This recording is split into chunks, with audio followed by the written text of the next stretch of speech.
தமிழ்நாட்டில் 6 கடற்கரைகளுக்கு நீலக்கொடி சான்றிதழ் பெறுவதற்கான பணிகளை மேற்கொள்ள 24 கோடி ரூபாய் ஒதுக்கீடு செய்யப்பட்டு அரசாணை பிறப்பிக்கப்பட்டுள்ளது. கூடுதல் விவரங்களோடு இணைகிறார் செய்தியாளர் கண்ணன். கண்ணன், வணக்கம். எந்தெந்த கடற்கரைகளுக்கு இந்த நீலக்கொடி சான்றிதழ் வாங்குவதற்காக இந்த 24 கோடி ரூபாய் என்பது ஒதுக்கீடு செய்யப்பட்டுள்ளது? விவரங்கள்.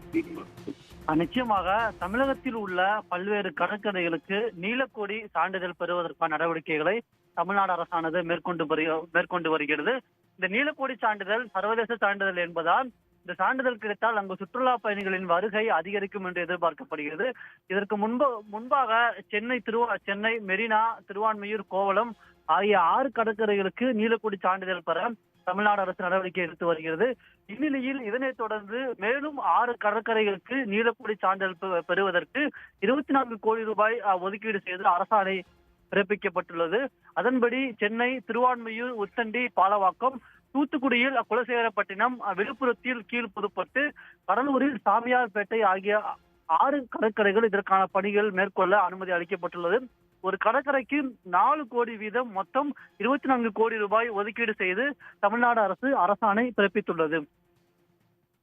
விவரங்களுக்கு நன்றி கண்ணன்.